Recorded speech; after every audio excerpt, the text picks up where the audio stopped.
Hey everyone, welcome to the first ever episode of the Religious Guys, or Religious Gamers. We are so excited to start this, and honestly, there's probably never a better time than right now. We'd like to welcome everyone to the show, not just gamers and not just religious gamers. The main reason we are so excited to do this is because we both want to start bridging gaps, like between Catholic and Protestant, theist and atheist, and even gamer and non gamer, or anyone else that feels some kind of divide with society or elements of society. So please come forward with any theological questions, feedback, suggestions, or even respectful counterarguments to some of the things that we bring up on the show. What's up, everybody? My name is Tater, but my real name is Trace. I'll go by either. I really enjoy playing any type video games. I grew up playing video games from old Nintendo 64 and PlayStation 2, and now I'm upgraded and I'm playing on PC, but I'll play pretty much any games from shooters to car racing. I've really been enjoying the Crew 2 here lately, or Rocket League, but also some DMZ on Warzone. Uh, I was born and raised in a Baptist home. I was homeschooled, had a very good childhood and all that, so nothing really to complain about that. But, and you get to a teenager, you think you know better than mom and dad, and you're going to rebel against them. But now I'm back in it, and, I love going to church, and I love doing worship and singing or playing guitar or playing drums, or even now, this opportunity being put in front of us. I'm excited to start this. Hi, I'm apha.religiousgamers, or apha. My real name is Christian, and I love to play old school Call of Duty, Minecraft, Final Fantasy, Portal, and RPG games. I'm also a dungeon master for D&D, and my favorite thing in the world is The Lord of the Rings by J.R.R. Tolkien. Finally, and most importantly, I am a Roman Catholic, and I love my faith. I am what's called a cradle Catholic, meaning that I was born into the church. I have always felt a deeper call to my faith and a deep connection to God, but I haven't explored either of those until recently. I'm late because I was scared of a lot of things, and we'll get into those as we go further down this journey together, but for now, I've found my courage to learn more about the history and reasons behind the Catholic Church, and I found myself so inspired by what I've learned that I want to share what I've discovered. I'm not classically educated. I was homeschooled and am still learning about much about the church. So if I don't know an answer, please be patient and give me time to research it for you, or to direct you to a source where you can find the answer. So, a couple things we would like to say right off the bat. We are not trying to convert each other in any way. We're just sitting down to have nice discussions about our faith and share that with all of you. We hope through these calm and mature talks that we can help everyone see that just because you don't agree with somebody doesn't mean you have to be mad at them. We're going to disagree a lot with some of the topics we have planned for the future, and we're both okay with that.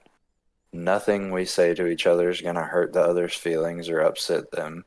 Our opinions also do not reflect what other Baptists or Catholics think or believe. Right. And that being said, because of the nature of this show, we encourage everyone to send in feedback, suggest topics, and leave positive comments in the chat. We are not naive. We know that there will be many who seek to upset us or demean our intentions. We will not tolerate anyone who is unnecessarily rude to us or any other viewers. However, we do promise that we will look at every comment with the same open-minded approach and seriously consider what you all have to say. We're here to have an open dialogue with each other, but also with you. We are really excited to start this, and we will deliver episodes once a week, but we cannot make this our full-time job yet. We both have families that we need to look after, and so we ask for your patience if it takes us some time to get back with your questions. We may have to research more to give you the best answers we can, and that can be very time consuming, especially when both work full-time jobs to make ends meet. If you would like to see us make this a full-time job or just feel called to support us, we will have a link in the description where you can donate your money to help us get off our feet.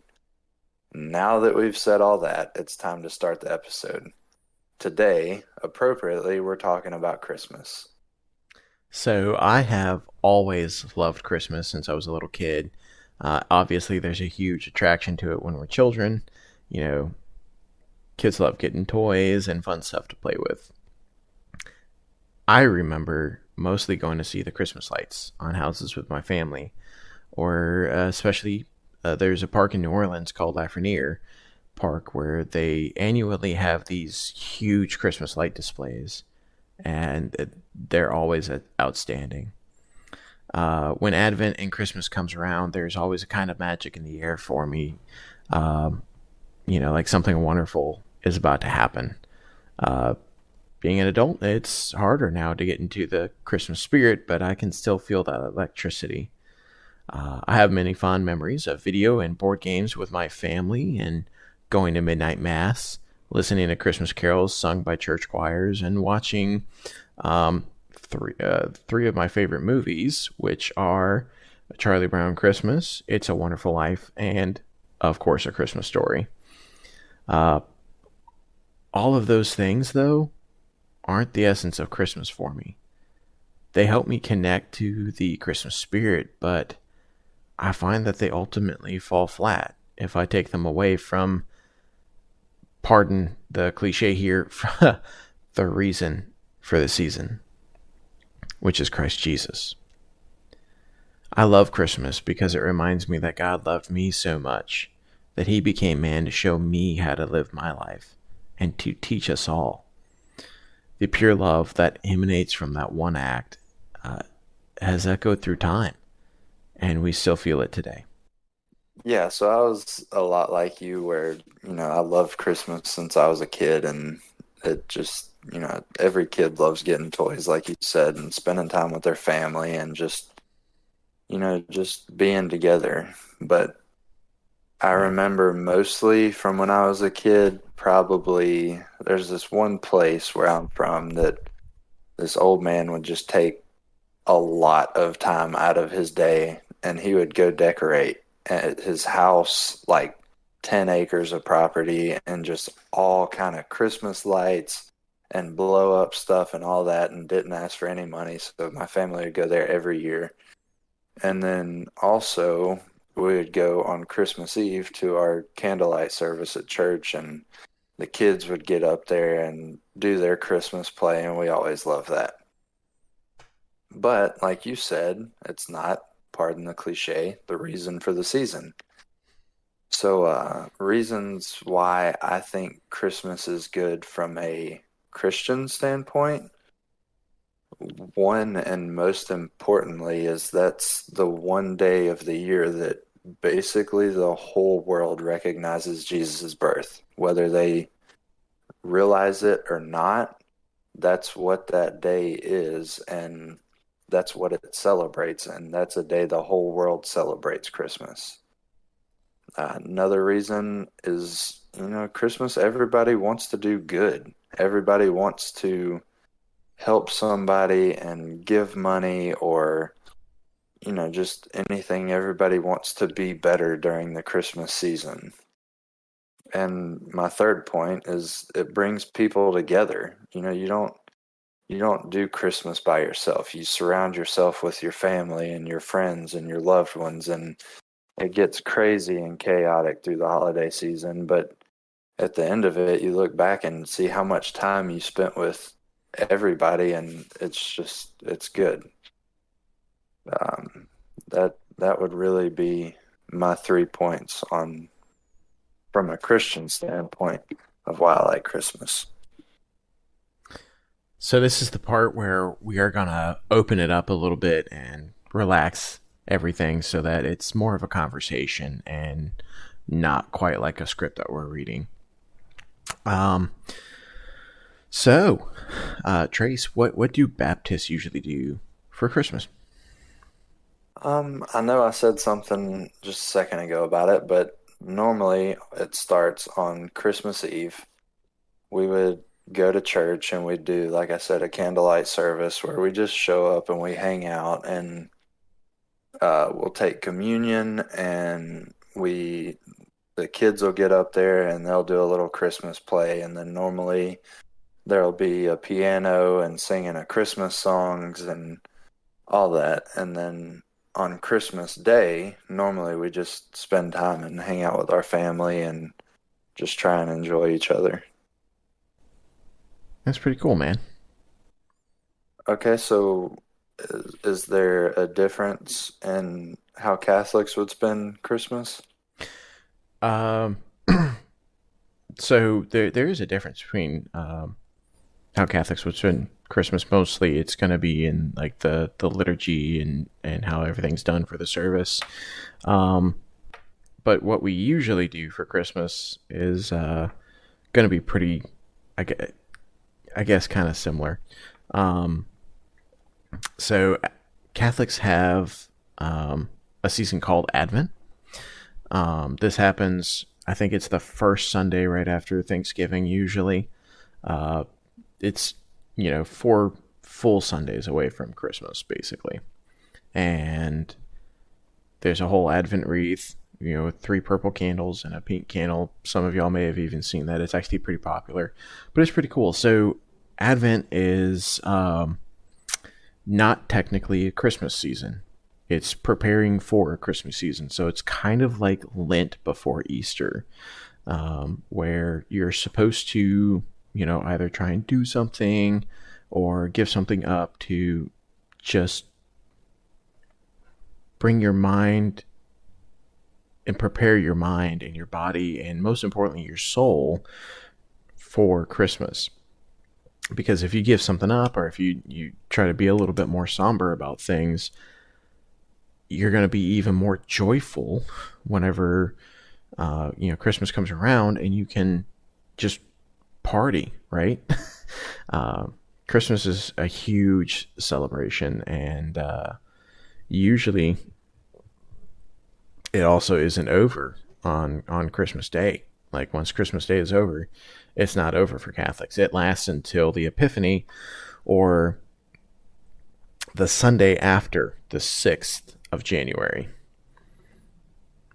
And yeah, it's a pretty fun season. We have midnight masses and carols that we do. So it's enjoyable. Awesome.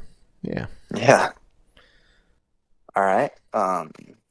Do you have any Christmas carols that are just special to you or that you just really like? I have 3 that I love to hear. I'll give you one modern one and 2 traditional ones because that's just how I work. Um, the modern one that I love is White Christmas by Bing Crosby. It's just such a great song, and I feel like it just kind of captures that desire for Christmas to be here. And um, living in the South my whole life, basically, I have always wanted a white Christmas because it Yeah, never snows here. never. Never. I've lived in the North a couple times, and it was just wonderful to have a white Christmas. It was so amazing. Um, but the other 2 songs that really hit home, one is Silent Night. I feel like that's pretty self-explanatory Yeah. why that hits home. But I've always loved that song ever since I was little. Silent Night has just been one of my favorites. And then the other one is Oh Holy Night.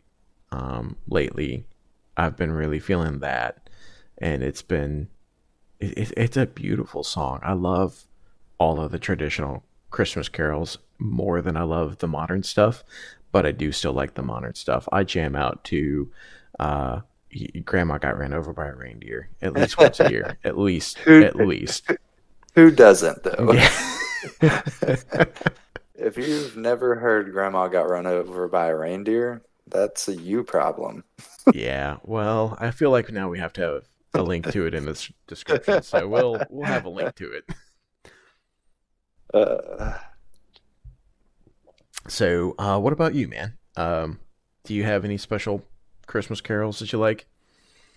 well, I'll just start this off as honestly as I can. And my wife calls me a Scrooge about Christmas music because it comes on the day after Halloween and you can't escape it from the radio.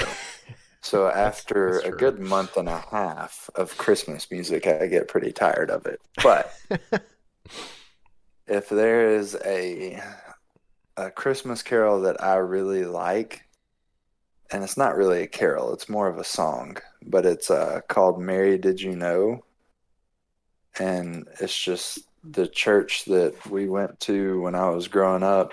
There was a guy that had a really low, deep voice and just did really good singing that song. So as a kid, you're listening and going, oh, wow, he sounds really good singing that song. But now as an adult, you actually hear the lyrics and hear what it's talking about. And that's a special Christmas song that I like a lot. That's pretty cool, man.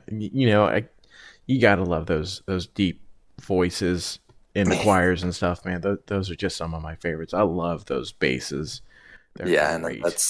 that's something I will never be able to do. Yeah, same here.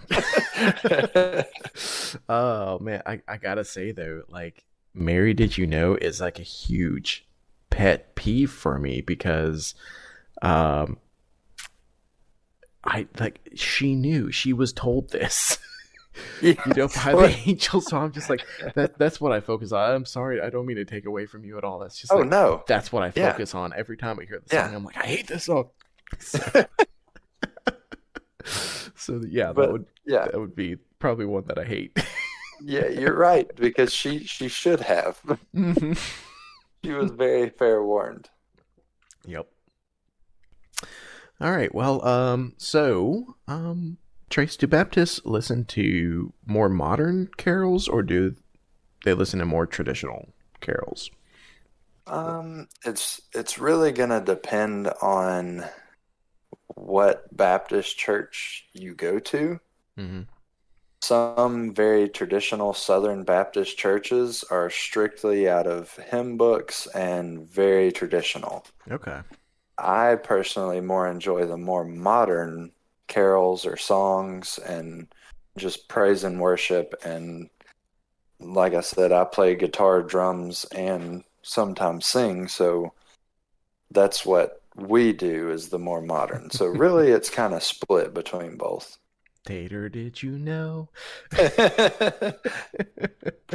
No, actually, just to answer that question, I did not know I would be in any type of worship band, let alone playing guitar or singing, because I was a drummer that liked to sit behind and hide behind his drums and no spotlight. Yeah, so I'm very out of my comfort zone here. That's great. That's great.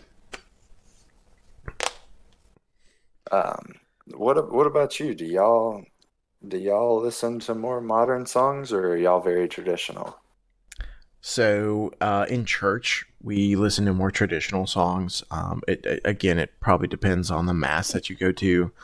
I'm sure that there are some life team masses, they're called, that play more tradition, not more traditional, but more. And maybe it's not that they play more modern carols. It's maybe they just have a modern twist on traditional carols, which is cool. But if you're going to the Catholic, a Catholic mass, it's probably going to be traditional carols like Silent Night, Oh Holy Night, um, stuff like that. I don't even think they have Little Drummer Boy, which is one of my favorites. But yeah, but like Catholics themselves is going to depend on the Catholic. Um, you know, some of us, like me, prefer traditional stuff, but we'll listen to the modern stuff. And some are like, no, modern all the way. And others are like, no, traditional all the way. That just, commercialization of Christmas has sucked the reason and life out of Christmas. Yep. So, Well, and that's cool because I mean really for I think both of us were both saying it's gonna really depend on, who you talk to or what what they like. Yeah, exactly. Yeah, it's one of those things So that's a little bit more open. yeah. My next question, is there any special like dishes or food that this one could be both ways that just you enjoy or that, Catholics eat on a Christmas? Well, I'm a little bit, yeah, I'm Cajun, so I like to have my Cajun dishes for Christmas personally, like, jambalaya, red beans and rice, some gumbo. Um, I don't like to have traditional foods for Thanksgiving or Christmas just because I don't know. Turkey's great. I love turkey and I love all the foods that are served for both of them except for ham. But I just like for me it's special. I guess because I lived in the north and so those foods are hard to come by. But like the Cajun traditional dishes, I mean, are what I love for holidays. Um, as far as Catholics, we it's pretty traditional to have like a ham, like a Christmas ham or something. It's one of those kind of cultural things. I think here in America we have the ham, and then I think in England too, but they also have stuff like figgy pudding, which is interesting. So, Oh, bring me some figgy pudding. oh, bring me some figgy pudding. Don't get me started on Christmas carols, or I will sing them now. So what? That's So do Baptists have any special dishes that they like to enjoy, or do you have a personal favorite that you like to have every Christmas? Oh man, if we're talking about me, yeah, my list could be endless of what I like. So we'll start with the easy one. Normally in the Baptist church, like you said, there'll be a ham and macaroni and cheese and stuff like that, but it's not really as far as like a traditional you have to have this. No, there's not. Hmm. Me personally, dude, deviled eggs. Oh my gosh. I could eat like 4 plates of them things and still want more. We could talk about hash brown casserole. Oh Oh, my, oh yeah, I love traditional Thanksgiving food. I love nice. turkey. I love ham. I love macaroni. I love hash brown casserole. I love all of it. Those are all great things. All great things. My wife made me she made me like just like some grilled chicken with some chicken gravy and mashed potatoes, and I tell you what, Oh, I was in heaven that night. Like, and something, I don't know if this is a very traditional thing, mhm. but my wife's grandmother makes chocolate gravy, and it is like Interesting. the best thing ever. I had never had it before, but she makes it and it goes on everything. Like you could use it on Really? ham or turkey, or you could use it as a sweet, and it just blew my mind. Yeah. That's crazy cool. I'll have to try that out. We'll have to get together and have her cook us some chocolate gravy and just like roll in it in a swimming pool or something. Yeah. Because I mean, it's like two of the best things put together. How do you Yeah, not love chocolate or gravy? exactly. Um, exactly. Um, well, okay. So, is a Baptist Christmas service any different than their normal Sunday service, and in what ways? I mean, it would be a little different just as far as like the music the worship band would be playing and the message that the preacher would have Hmm. would be more Christmas songs and would be more dedicated to the birth of Jesus instead of just, any part. But Okay. really it'd be kind of the same besides the message and the songs. And like I said earlier, everybody could be in a little bit better of a mood on Christmas. So I gotcha. is the is Catholics have a different type of service? And Well, yeah. So there's a it depends on what time you go because Catholics do have what's called a vigil for big days like Christmas, Easter, stuff like that. Um, and a vigil mass is really cool because they add some extra stuff into it um, that just kind of makes it mean a little bit more. But it can be really exhausting because it takes the mass, which is normally about 45 minutes to an hour, and it kind of doubles that. It's usually about an hour and a half to 2 hours for a vigil mass. Sometimes longer if you're gonna stay for Christmas carols at the end. Um, but it's really cool. Like I said, there's a lot there that goes on at vigils, and they're really cool to go to. But for me, they're a little bit exhausting. So I go to one like maybe every 5 years if I can swing it.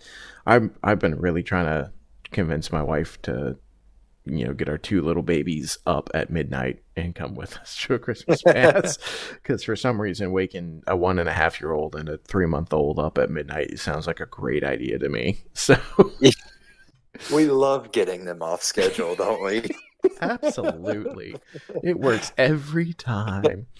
60% of the time, it works every time. Yeah, exactly.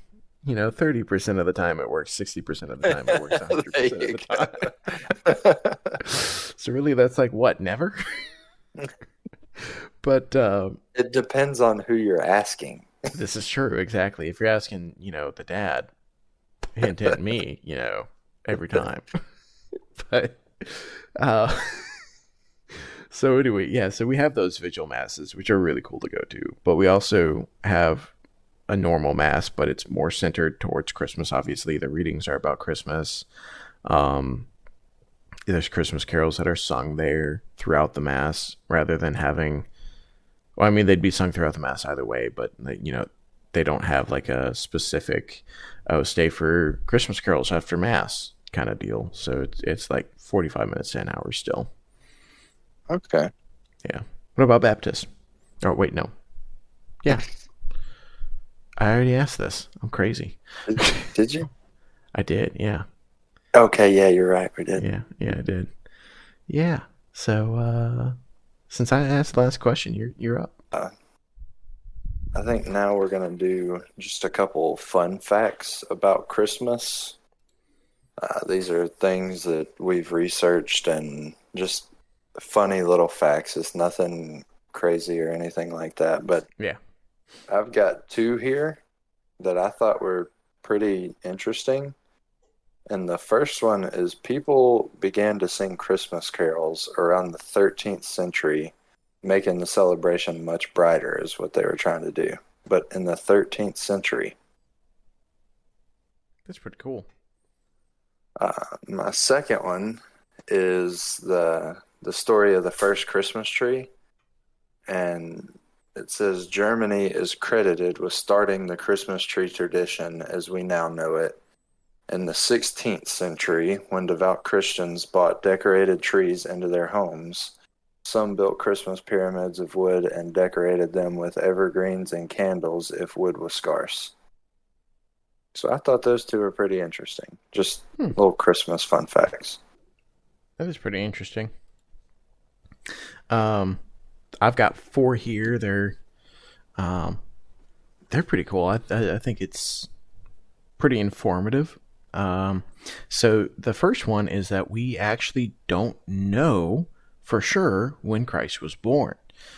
Scholars have narrowed it down to within a year or two, but we don't know the specific day.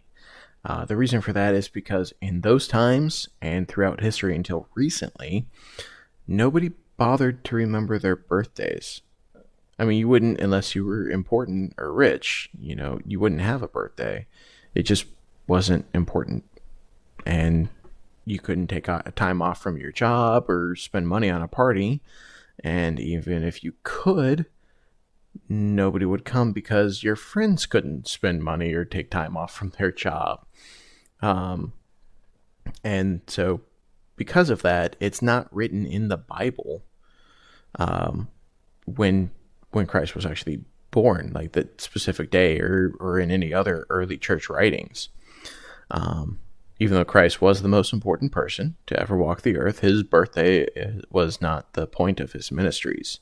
He came not for himself, but for us. But not knowing is okay, because we don't need to know when he was born to celebrate the fact that he lived and became human to save us. There are many times where we ourselves don't celebrate our birthdays on our actual birthdays. Some people make surprise birthday parties a week, a day, or even 6 months from the actual day. And my own wife's family typically does not celebrate a birthday until the nearest Sunday. Or if a group of birthdays are coming up, they choose one Sunday that's the kind of closest for all of them. And then they only celebrate them on that one day. Pardon me here. Also, just because we don't know Jesus' actual birthday doesn't mean that Christians chose December 25th to supplant a pagan holiday. This is fun fact number 2. There is in fact no evidence to suggest this, and plenty to suggest the contrary, actually, as there are early Christian documents and histories that show that December 25th was already special to early Christians. Pope Emeritus Benedict says in his book, The Spirit of the Liturgy, he denounces this claim. And pardon me there. I think I messed up. So, Pope Emeritus Benedict, in his book, The Spirit of the Liturgy, talks about this as well, and he denounces the claim. Even if there was evidence, it wouldn't disprove Christianity, because there are many reasons why we could have chosen that day. Like, we wanted to make our religion appealing to the Romans so that they would stop killing us, or so they would convert, or even to hide us better and preserve the faithful. Either way, this is the traditional time to celebrate Christ's birth. Fun fact number 3, there are all sorts of fun facts about, there are all sorts of fun facts. This really isn't a fun fact. This is just kind of like a, where you can go to find some cool stuff. ncregister.com has a really cool list that you can check out, written by Jimmy Akin. And I'll have the link attached in the description below. And then my last fun fact is an actual fun fact. Christmas is not just one day earlier. I touched upon this earlier. It's actually a variable in length. So the Christmas season, even if you're not Catholic, is actually celebrated all the way up until the Epiphany on January 6th, or if January 6th falls on a weekday, it's the Sunday after the 6th. So don't take down your decorations. There's still plenty of time to celebrate. I'll let my wife hear you say that. As I said earlier, I'm a Scrooge, and watering the tree is a pain, and we have a live tree, so it's dropping the green leaves everywhere. Yeah, but see, that's the best tree to have. That's the best so tree like the weekend after Christmas, I'm ready to set that thing on fire. Well, don't put it up until Christmas Day. Celebrate Advent that way. Well, everybody, I think that's going to be the show. Thank y'all so much for tuning in. If you enjoyed it, please hit the like, subscribe, the bell, so you never miss an episode. If you feel that others will enjoy it, please share and get the message out. Next week, we will be talking about each other's Sunday service. Thank y'all. Thank you.